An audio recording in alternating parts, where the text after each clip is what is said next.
am your very green podcast host, Joe Smazel. I'm a broker and partner at Intero Realty. We're a boutique, Chicago-based and Chicago-focused multifamily and mixed-use brokerage firm. And I appreciate you tuning into a podcast with me. I know it's a crowded space for real estate and business podcasts, but I wanted to start one that is Chicago-specific, that is very positive on Chicago. I'm tired of the bad press in Chicago. And I want to profile some people that make the city great, like my friend Adam Friedberg, CEO of Maverick Development. Adam, welcome to the show. Thanks for having me. I met Adam about 10 years ago while we were living in the same condo building together, and we had some kind of BS to unwind within the condo dynamic between the ownerships and the building, and it's kind of a funny way to get to know somebody, but we were both hustling to get our real estate careers started at the time. And then since then, Adam has become the leader of one of Chicago's most active development firms, Maverick Development. Maverick, with Adam at the helm, has developed projects like the St. Grand in Streeterville, Portrait in Uptown, Webster and Bissell in Lincoln Park. And in total, they've developed about $1.5 billion of real estate comprised of about 2,000 units, both apartments and mixed use. It's crazy. Congrats for the success in the last 10 years. Come a long way since I met you, man. Yeah, I missed the days of condo board BS, but here we are.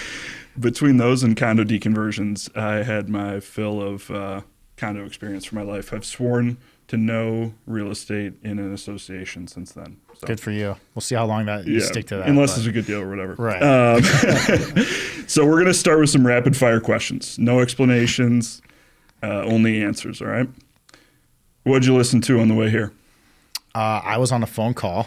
Total like CRE answer there. I know. I was on a phone call with a partner of mine in a deal, catching up.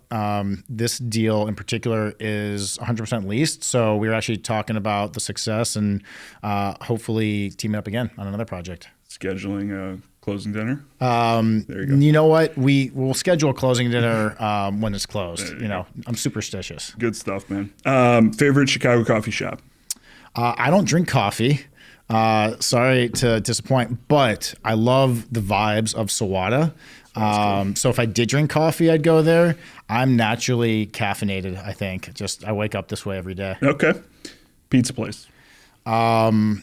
I don't eat pizza. I only eat right. chicken salads. No, pizza. I mean, it's a boring answer, but I'm gonna say Lou Malnati's. It's not wrong. It's not wrong. It's just consistently good.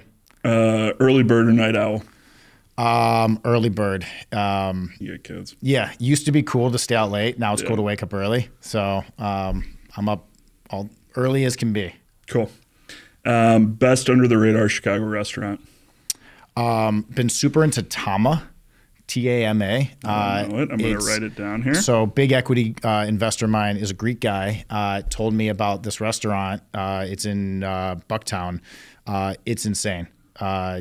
Go, and once it's hard to get a reservation there, I'm going to blame this podcast. So okay. Well, I hope that we have the problem of enough people listening to affect a restaurant's success. What's a word that your colleagues would use to describe you? I would say... without sounding like an imbecile, I would say ambitious. That's good.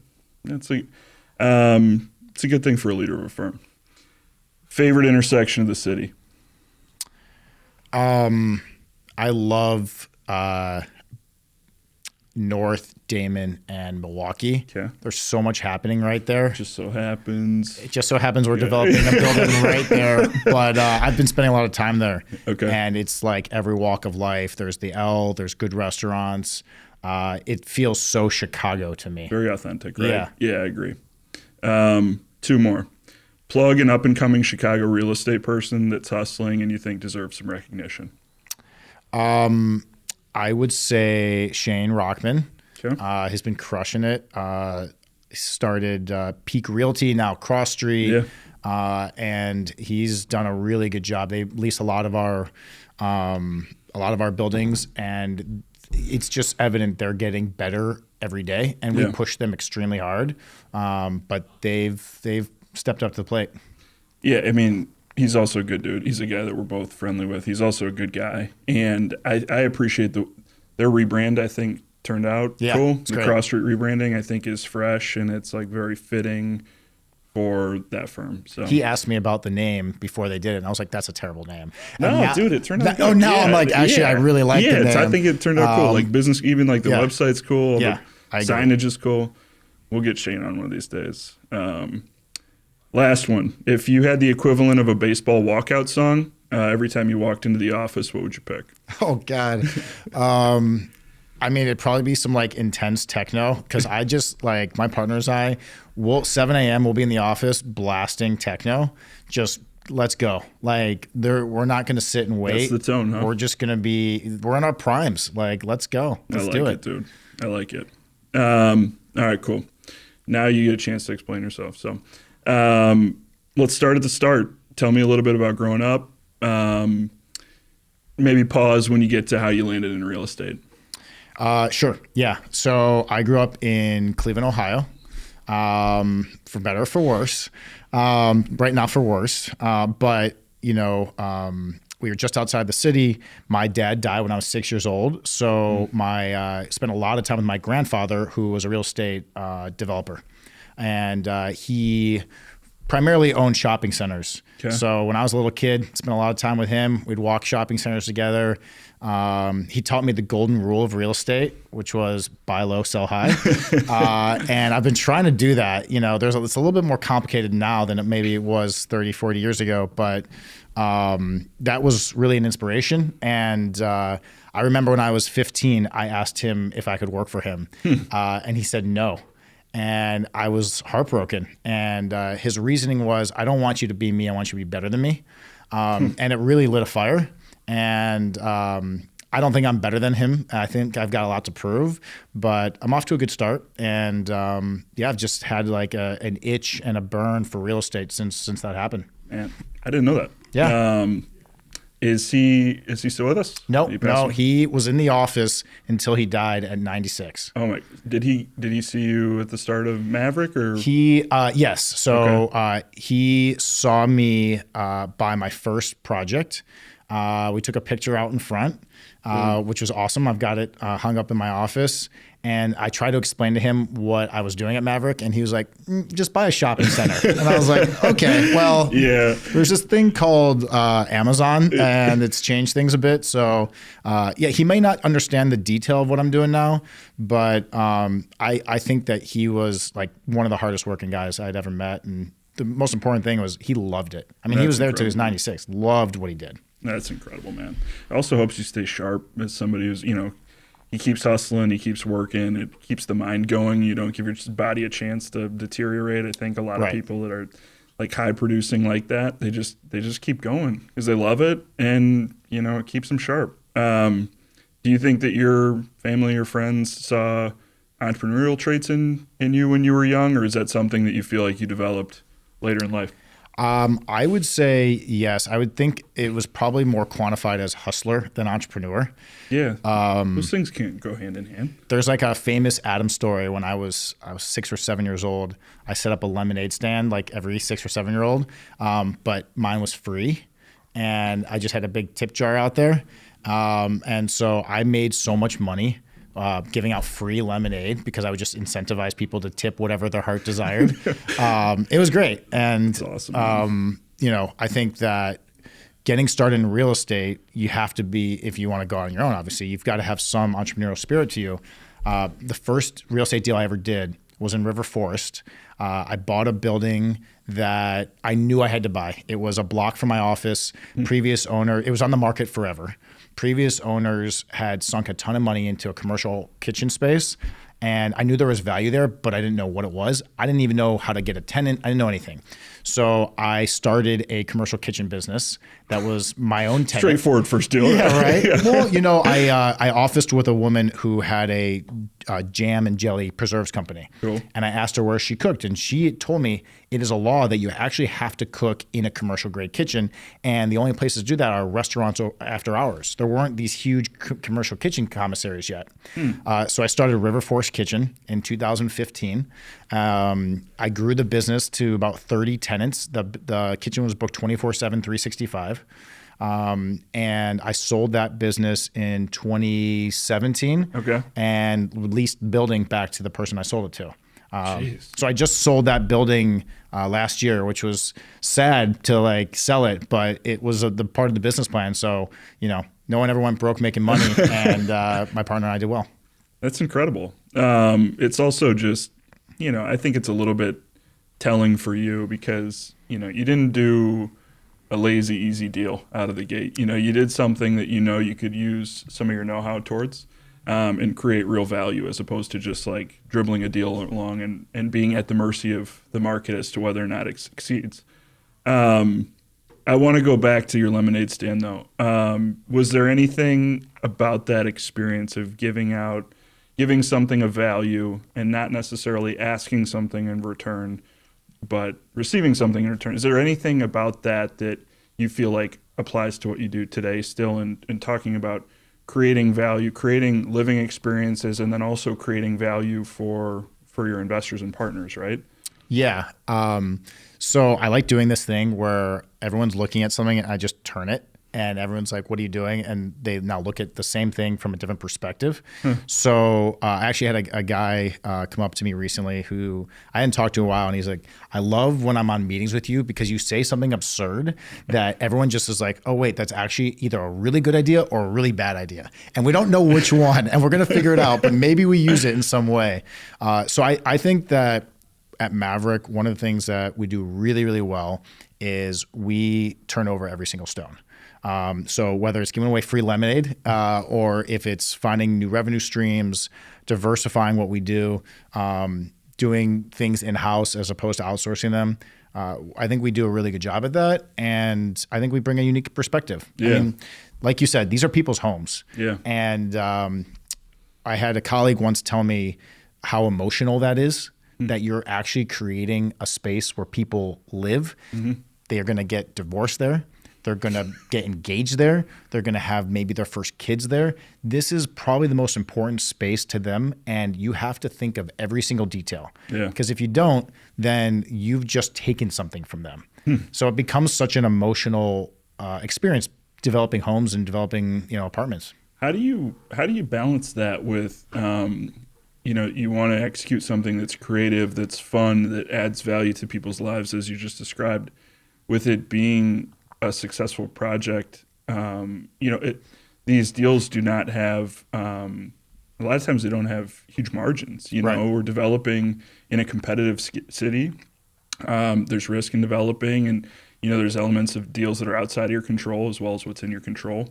How do you balance developing cool stuff that you feel like is really additive to the neighborhood and to people's lives with keeping the economics of the deal in mind? So part of the secret sauce at Maverick is we conceptualize a project with everything, the whole pizza and all the toppings. And then we say, okay, this is condo quality. It's got every nook and cranny figured out, every detail, et cetera. And then you start to peel away where you can, with the intent to hold on to as much as possible. Okay. And I think there's a couple ways to do it. I mean, my partner has been in the construction business for 20 plus years. So we can build, and I know this because we've done it and we've continued to do it. We can build higher quality and cheaper than our competitors. And everyone asks how.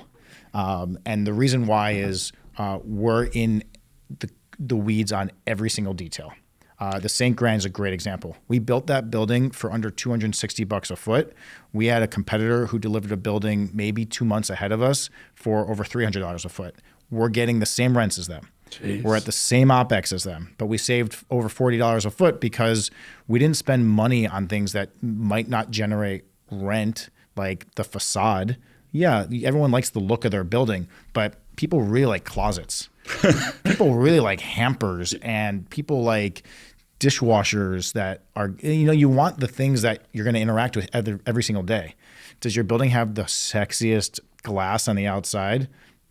I don't really care. I don't know, it looks cool. Does it look cool enough? Sure. Yeah. But like there's ways to get efficient on that. And then, like I said, we start by throwing everything at the project in the beginning and peeling away from there. We're going to talk more about the St. Grand. I want to get in the weeds with that a little bit. But I want to go back to something you said, because it's kind of backwards to how I would think about it as a dumb real estate broker. But I would have thought that you kind of like have a deal pencil, and then you add whatever toppings to the pizza that you can to stay within budget. What do you think? Why is it more productive to go the other way as a developer, to start with the pizza and all the toppings exactly how you'd like it from Lou's apparently, but and then take things away? I feel like that would be hard to pare it down after you've got this beautiful building designed. And but talk to me a little bit about that mentality. So it's funny. This is where our businesses intersect. Yeah, we're both in the business of setting expectations. And yours is probably the opposite of mine, possibly, where you're meeting with a seller and you want them to agree to the lowest number possible and exceed their expectations to get a much higher number. When I'm negotiating with general contractors, I want to throw every single thing out there and let them price it, and then start to erode maybe the scope from there. Interesting. But you'll notice that for some reason, when you want to deduct something from scope, it's a smaller margin than when you want to add something to scope. Right, then they look at it as like going to an a la carte restaurant where you're at. Yeah. Okay. So, let's just, an example, waterfall countertops, right? Well, we can take these all out of waterfall countertops and just do a traditional countertop, and we'll save 200 grand from the scope. If we had done it the opposite way, it was, we have all traditional countertops and it's going to cost us $500,000 to add all, that's just the nature of the business. I understand that. Yeah. So it's kind of in the art of the deal. Yeah.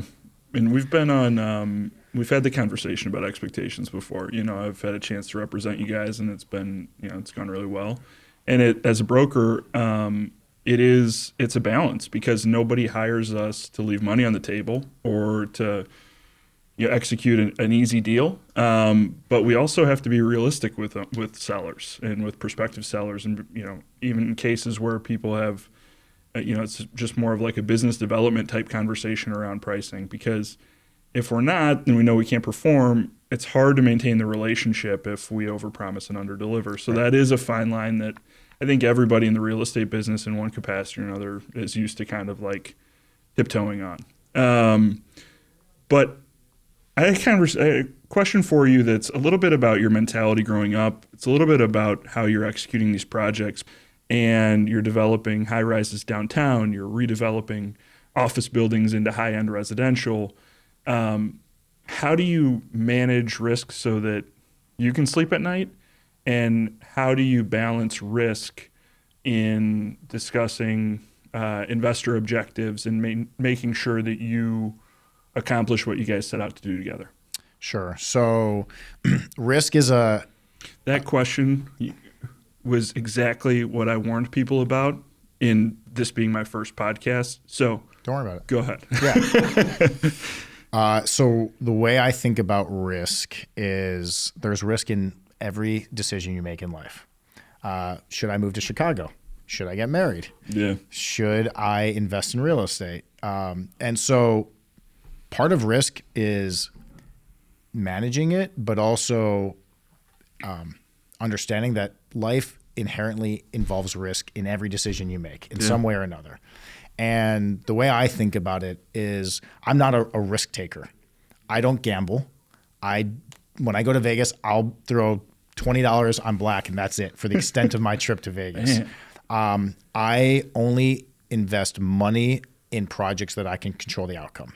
So I think of it less as risk and more of control. And the deals that we do, we have a high level of control over every situation. Whether it's taxes, tax abatement, whether it is cost, pre-negotiated GMP, a gross maximum price contract with a GC, whether it's lease risk, sign a lease before you break ground. There are ways to mitigate risk on the front end. And I think that the most important thing is if you can't control it, then it's really risky. So if you can't manage a situation, you don't have the legal right to manage it, then it becomes more risky. And I've had plenty of people say, Adam, I don't care about the project. I'm investing in you. And it's an honor. And I'm grateful to have that. And if people are going to invest in me, then it's up to me to be able to control every aspect of a situation, because when things go sideways, you got to be able to step in and fix them. What's amazing to me is the amount of people I've worked with in this business who sign documents without reading them. And frankly, it's not irregular. And the reason why I read every single document is because my mentor had told me to. And my mentor, his name's Mike Straight. He's retired. I said that with quotation marks. And he taught me how to, a few things, take all emotion out of the business, because if you're emotional, you will make the wrong decision. He also taught me if you can't measure it, you can't manage it. And so understand how to measure your business and what KPIs or whatever you use to make sure that you're scaling in an efficient way. And then he also taught me there's a difference between working in the business and working on the business. And that one is one that's really, really resonated with me over the past couple of years as we scaled Maverick. Scaling Maverick, it means more employees. It means more money. It means bigger office space. So there's got to be an eye on, working on the business as opposed to just in it. It's hard to do.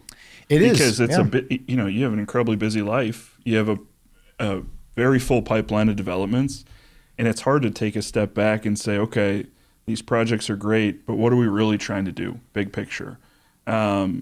And I want to ask you about, I guess it kind of leads you to something that I've wondered about and never really had a conversation with you about, but when you started in Maverick, I mean, you guys were doing smaller projects overall. You were doing kind of some neighborhood rental buildings, but also single-family homes, for-sale condos on a smaller scale. Now we're talking about a pipeline of, you've done over $1.5 billion of developments. And you're doing high rises, you're doing these adaptive reuse renovations, which are just in a different like sophistication level, different size for sure than what Maverick was when you started. So in thinking about working, on the business versus in the business, when and how did you guys decide to start thinking bigger in the capacity you're doing today? I remember distinctly in 2021, I got an email from a colleague who asked if I wanted to go look at a parking garage in the South Loop, that his buddy owned it. And because of the pandemic, it once was full and now it wasn't. It was cash flow constrained. He could barely pay the taxes. And I walked it with him. It was a small little boutique lot. I think it was on Plymouth. And after, it was a nice day. I think it was in the fall of 21. I just kept walking north. And I noticed another parking lot, and it was empty. And I kept walking north into the loop and then into River North, and I kept seeing empty parking lots. And I thought to myself, okay, well, let's find the best located empty parking lot we can find. And I found this one at Grand and St. Clair, 4-story building.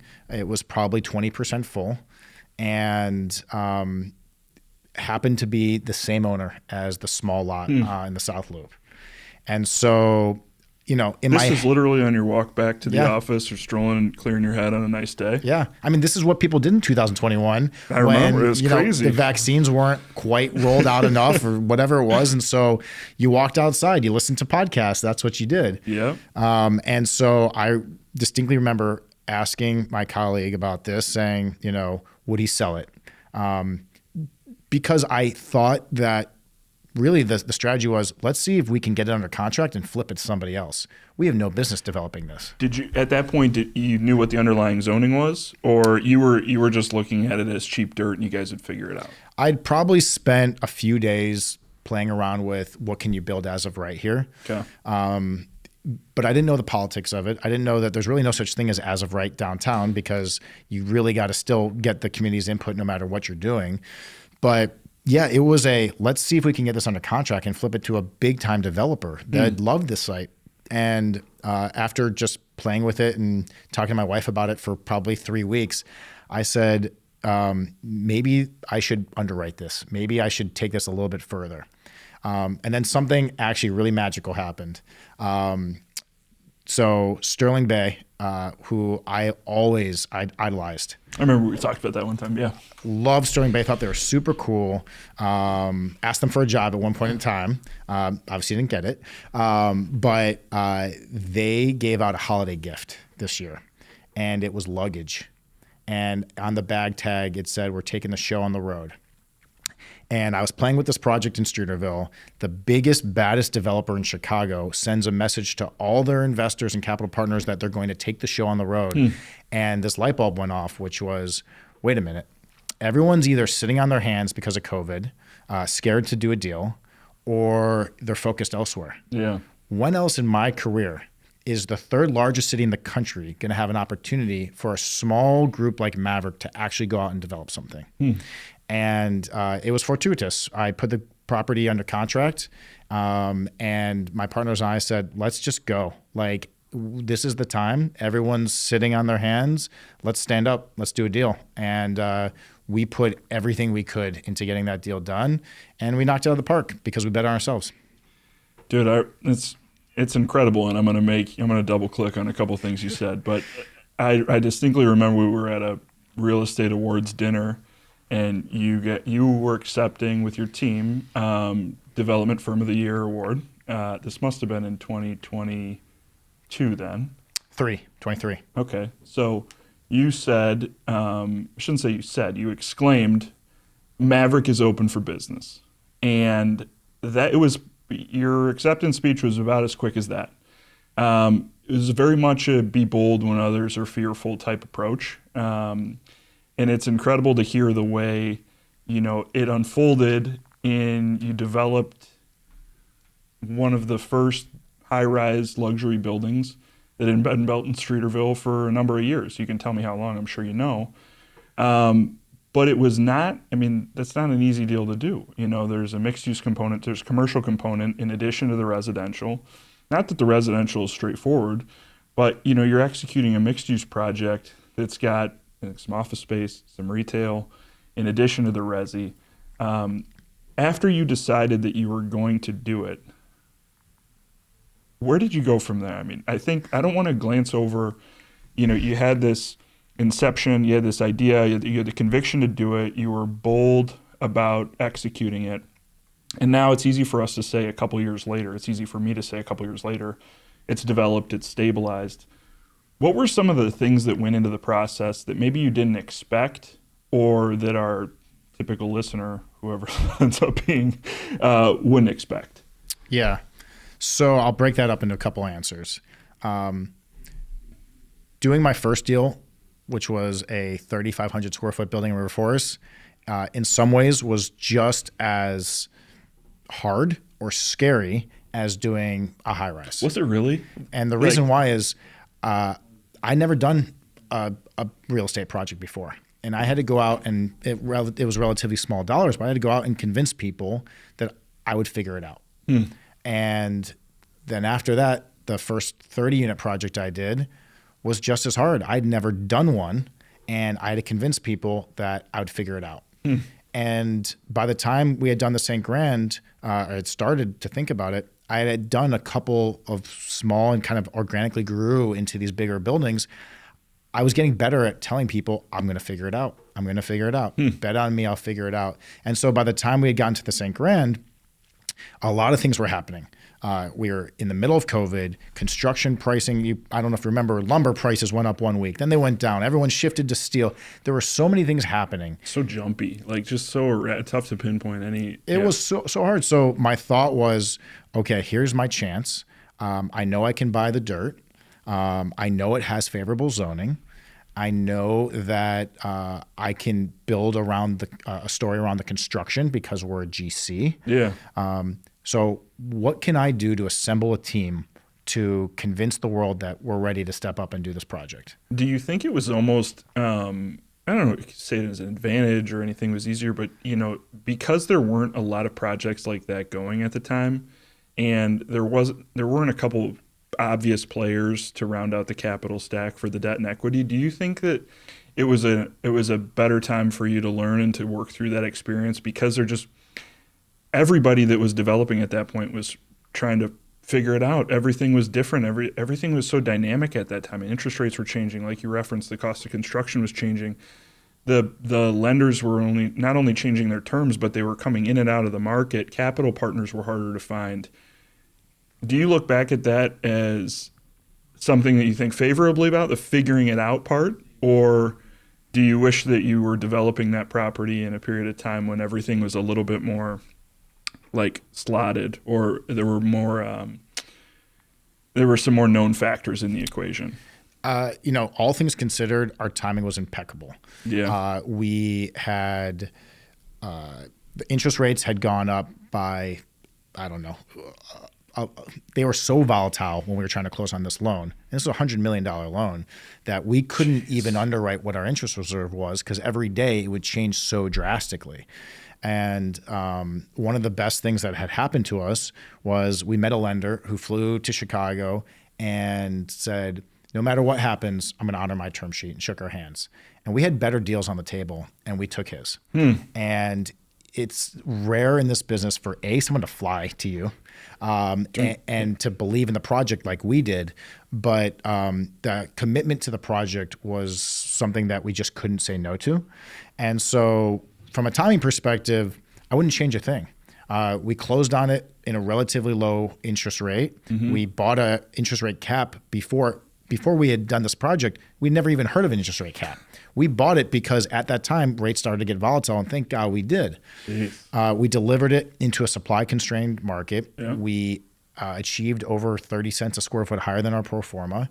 And we're hopeful that we will refinance or sell it in a market that's more stable. Yeah. So we built through the volatility and we delivered into a more premier market.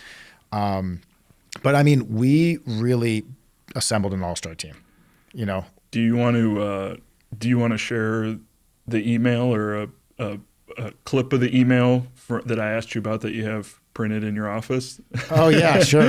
Yeah, I mean, it was one of the best compliments we had ever gotten, but our lender on that project had emailed and said, and they're one of the premier construction lenders in the country. Yeah.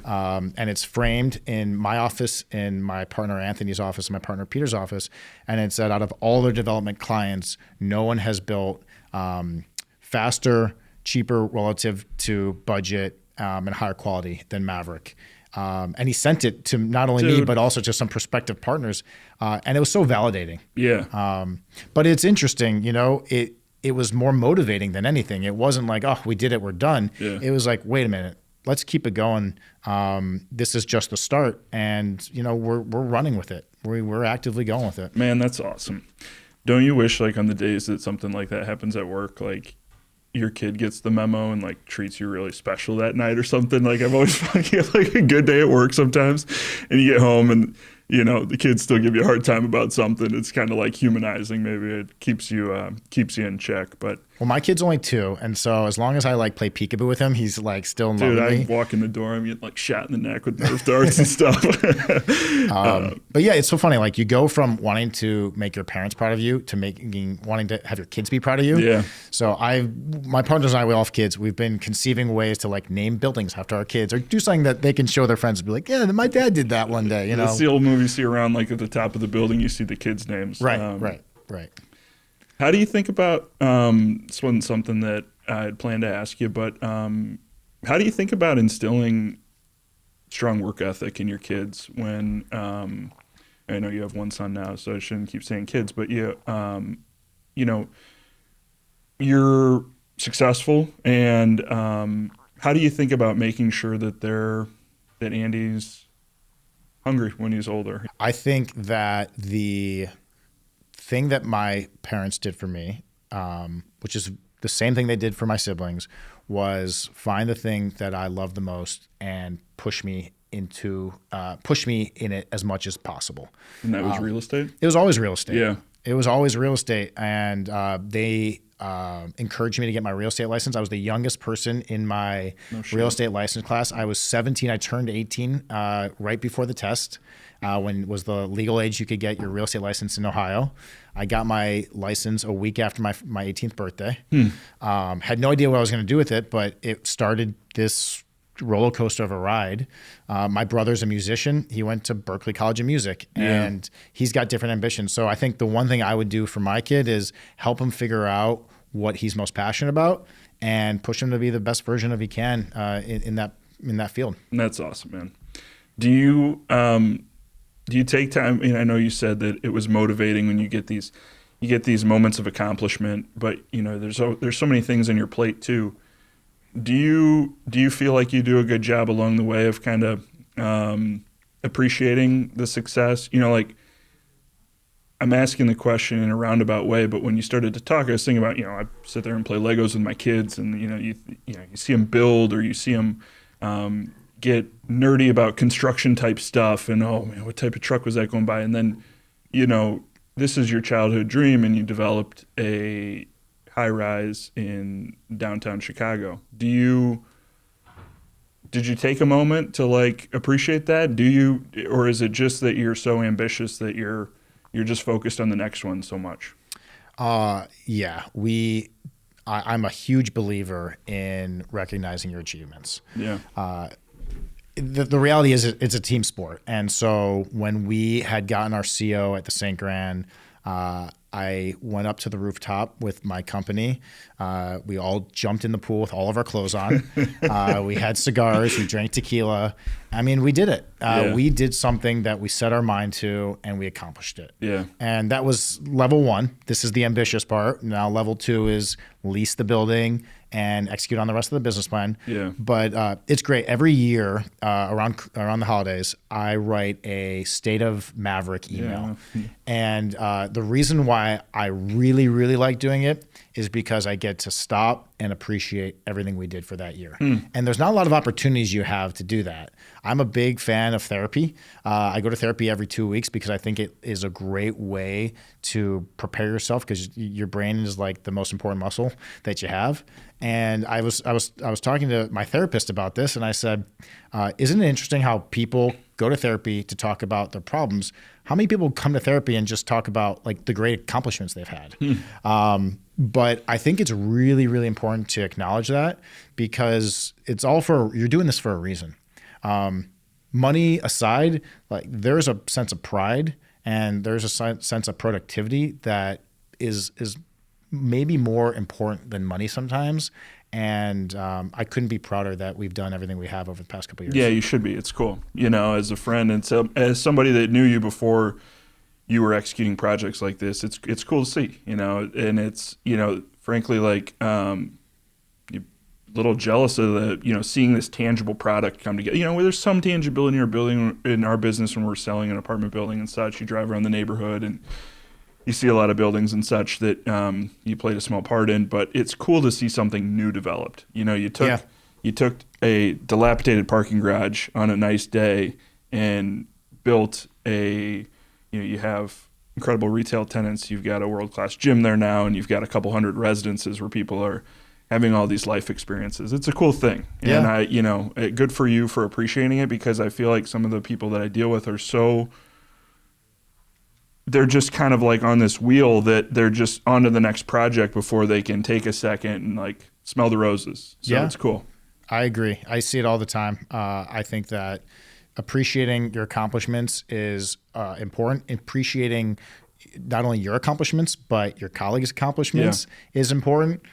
We are big believers in celebrating the people at our company.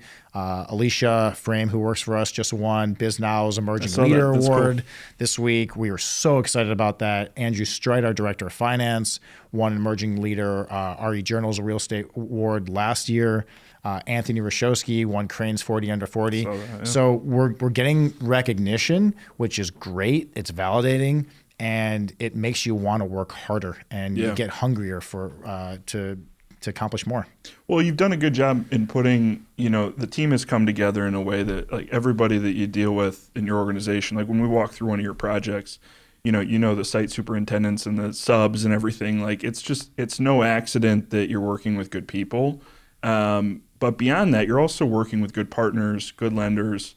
We were talking before we started recording this about couple of the different like brokers that use for leasing, or I hope to be an extension of that. When you apply like that team mentality, it's not only your internal team, it's the partners that you put together to get a deal from, as an example, a dilapidated parking garage to St. Grant. A lot of people play a part in that.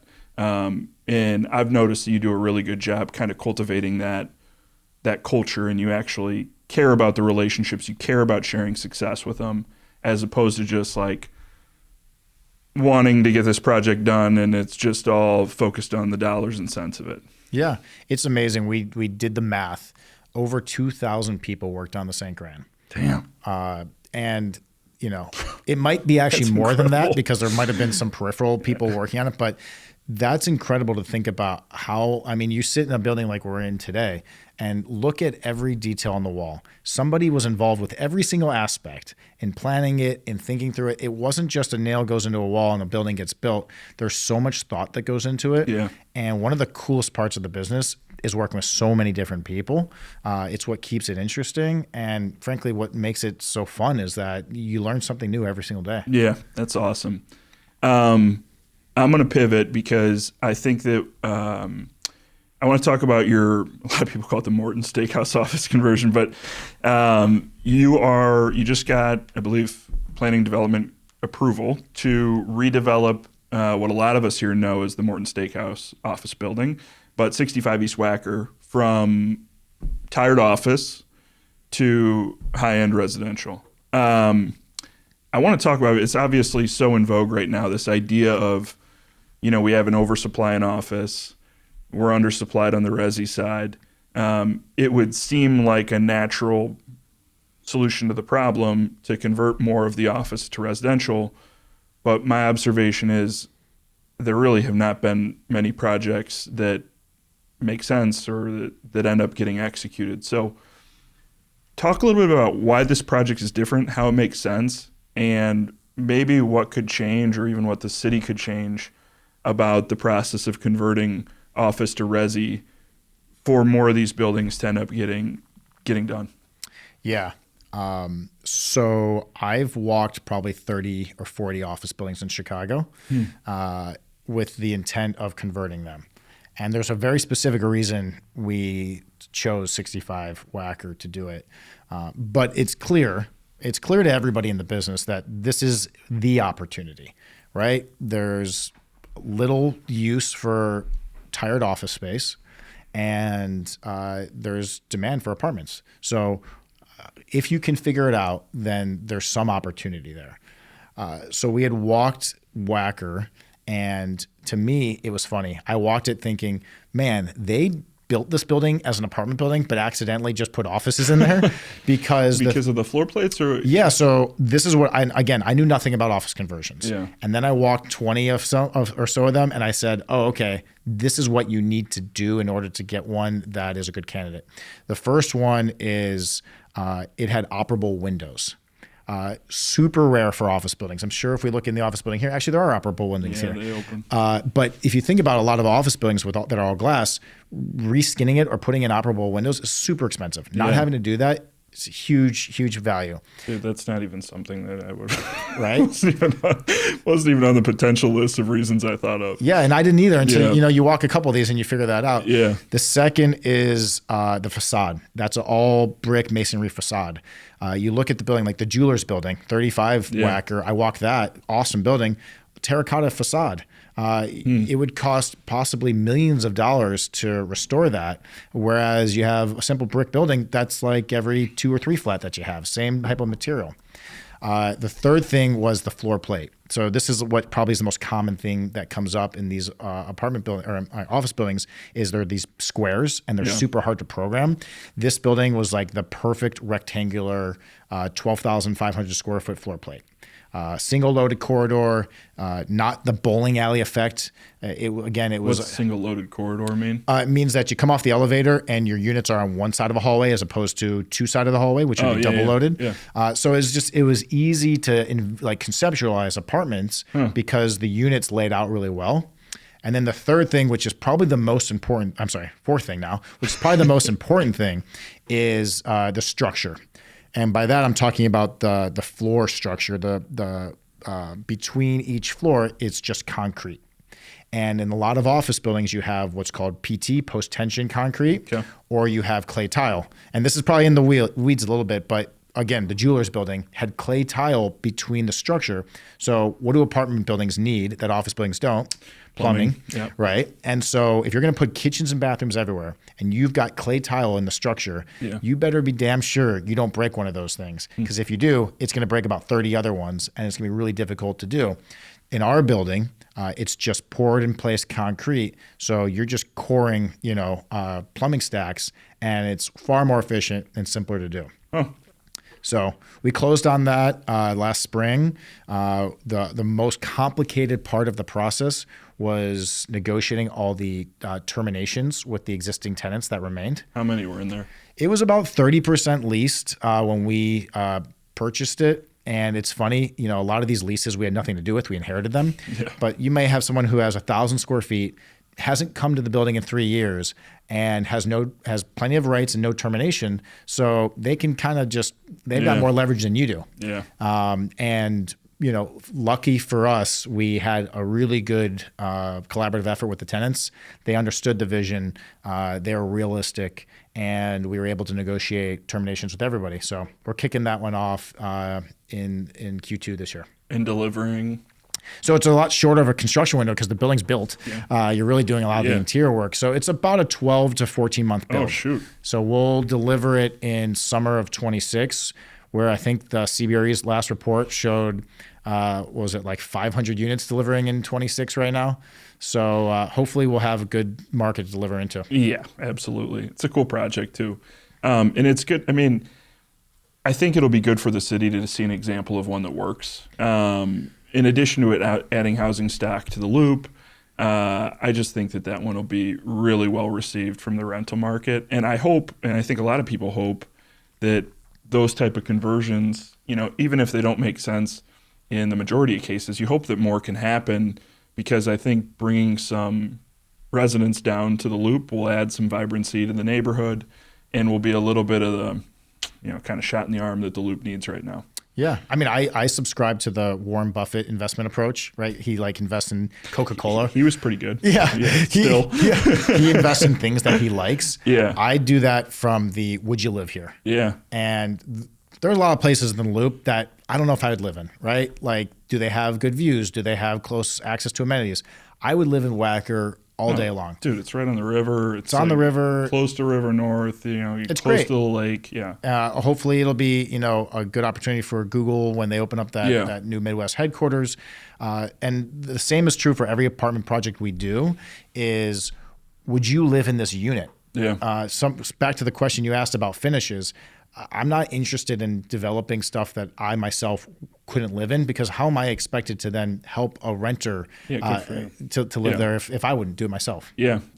If there's something that I am going to do or hope to do less of, it's something that I've been making a concerted effort on is to pull myself out of the weeds a bit. We've done a really good job of getting experts on our team at Maverick.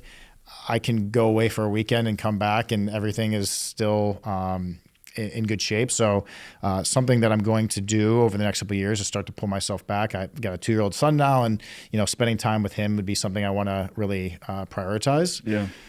But something that I like to do more of is the art of the deal. I mean, it's my favorite thing. I think I'm pretty good at it. And, put me in a room, give me something to sell that I believe in. And I feel like I can make a deal happen the majority of the time. I love that. It truly is one of the fun things about our businesses.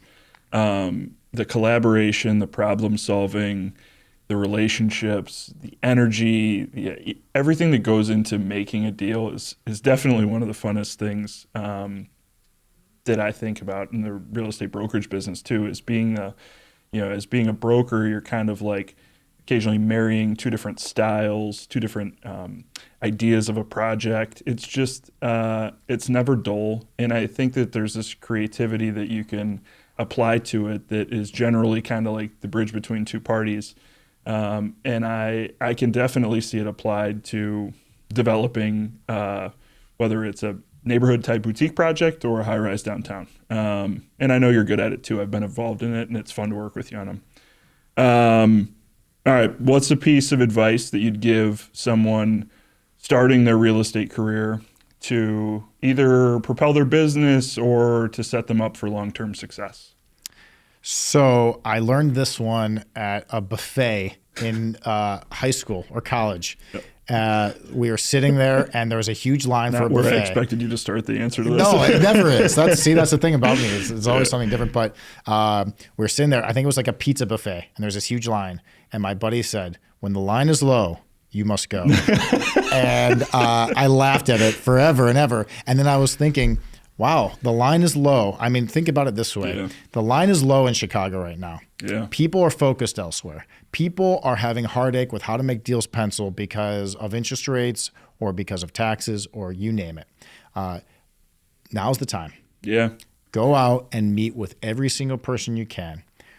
Beg people for an opportunity.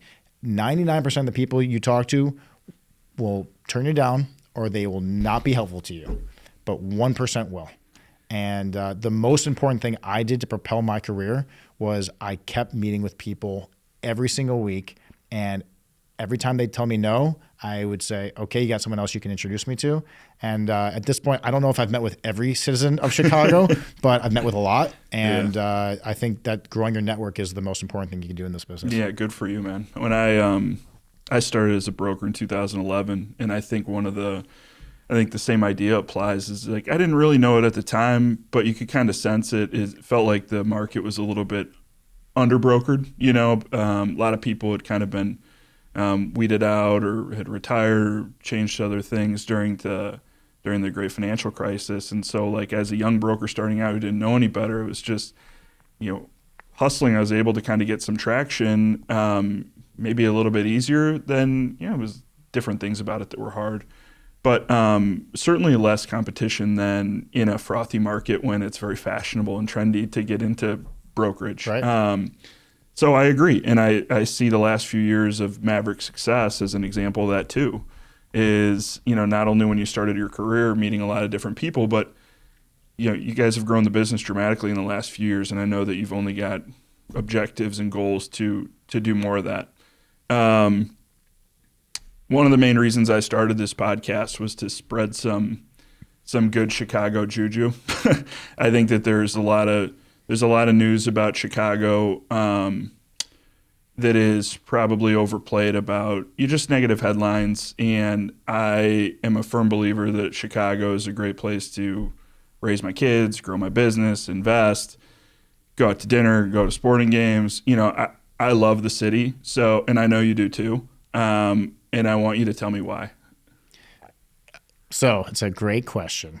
And I would summarize it with this quick anecdote, which was every trip my wife and I take, she gets upset with me when I say, man, this isn't as good as it is in Chicago. Whether it's the restaurant, the hotel, the entertainment, it's just never better than it is in Chicago. I live a few blocks from Wrigley Field. This past summer, I took my son to a game. He was 1 and some change at the time. And we walked in. We went for 2 innings. Dad had his beer helmet on. Yeah, right. I had the cup snake. We went for 2 innings. I had a hot dog, a beer. He had a pretzel, and we walked home. And it was unbelievable. And in that moment, I think there was a street festival happening on Southport or Addison, and it was so vibrant. And I remember thinking, this is the best city in the world. I have searched all over the world for a better city than Chicago, and I haven't found it. Now, there's great experiences you can have in New York, LA, Austin, but this is the most livable city. And I think that as an investor, it makes a lot of sense to invest in the city because, I mean, think about it just from a natural resources perspective or natural disaster perspective, how insulated Chicago is, how accessible it is to natural resources like water. And the fact that we still have major investment from corporations in the city. Listen, you go to any Big Ten school like you did, you move to Chicago. Yeah. You don't necessarily move elsewhere because it has it all right here and all your friends live here and your family might live by. And it's got every bit of entertainment you could ever want. So I'm Team Chicago. I love it, man. Yeah, it's a beacon for a lot of us, like, you know, ambitious Midwesterners. And I've experienced a lot of the same. There's nowhere I'd rather live. There's nowhere I'd rather work. The people are incredible. The economy is diverse. It's just naturally a pretty city with the lake and with the river running through it, with this established, you know, housing stock and new housing stock. Best place in the world that I've seen. So, agreed. We're gonna wrap it up, man. Appreciate you doing it. First time. We'll see. It's the first podcast, so appreciate everybody, like, you know, bearing with me for stumbling on all the questions and stuff. And you were great, so thanks for doing it, man. When you called to tell me you're doing a podcast, I thought, what took so long? You are the perfect person to do a podcast. And honestly, I listen to podcasts and I wish there were a podcast talking about development because there really isn't one that's applicable to Chicago or the Midwest. So, you know, the more I think we talk and collaborate, the better. I'm an open book, so ask me any questions. It's awesome, man. Well, maybe we'll have you back on if this gets some legs and we end up doing it for a few years. But thanks again, dude. I'll talk to you soon. Thanks.